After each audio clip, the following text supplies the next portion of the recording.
Sisi kama alivyosema mwenyekiti, ni wamama wa Katoliki walioko kwenye ndoa na wajane, ndio ambao wanaingia kwenye hiki chama. Wewe Mkatoliki, lakini Mkatoliki mwenye ndoa ambayo ipo hai, na kama huna ndoa basi labda umefiwa na mwenza wako, ndio tupo wanachama wa chama hiki cha Mtakatifu Ana, na lengo kubwa ni kuziishi nyayo za Mtakatifu Ana au tunu za Mtakatifu Ana. Mtakatifu Ana yeye na Joakim walimpata Maria katika uzee wao sana. Walisali sana kupata mtoto, lakini malaika akamwambia mtapata mtoto na huyo mtoto mtamwita Maria.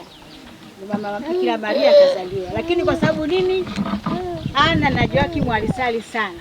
Kwa hiyo na sisi tunapaswa kusali sana kama wamama wa Katoliki, kuombea vizazi vyetu, kuombea watoto wetu, lakini pia kuwaombea mapadri, kuombea watawa wa kike na wa kiume.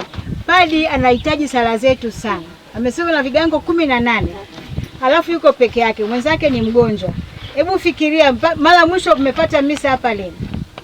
Kwa hiyo tunahitaji tuwaombee hawa watoto, katika kuwaombea Mungu anene ndani yao, tupate mapadri, tupate masista, tupate mabrother, huyu ni brother. Kwa hiyo sisi tunasali sana, lakini pia tunafanya matendo ya huruma kwa watu ambao hawajiwezi au wenye shida mbalimbali. Tunaombeana sisi wenyewe kwa wenyewe, familia zetu na kanisa kwa ujumla.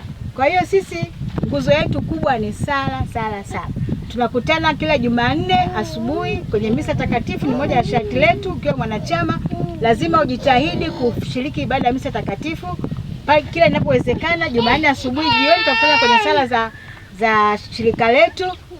Jumapili ya mwisho wa mwezi tunakutana, tuna sala zetu mbili. Kuna sala nyeupe kabisa ambayo tukivaa mtasema hao ni masista. Ndio watu tunavaa mwisho wa mwezi. Tunafanya pia na matoleo kanisani.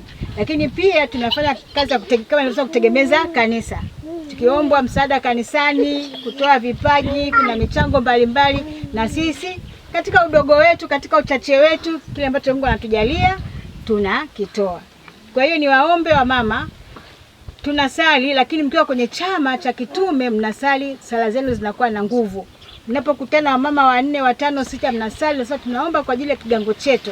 Mungu atuletee tupate nguvu, tuweze kufiatua tofauti, tukamilishe haraka. Mungu anapokea zile sala.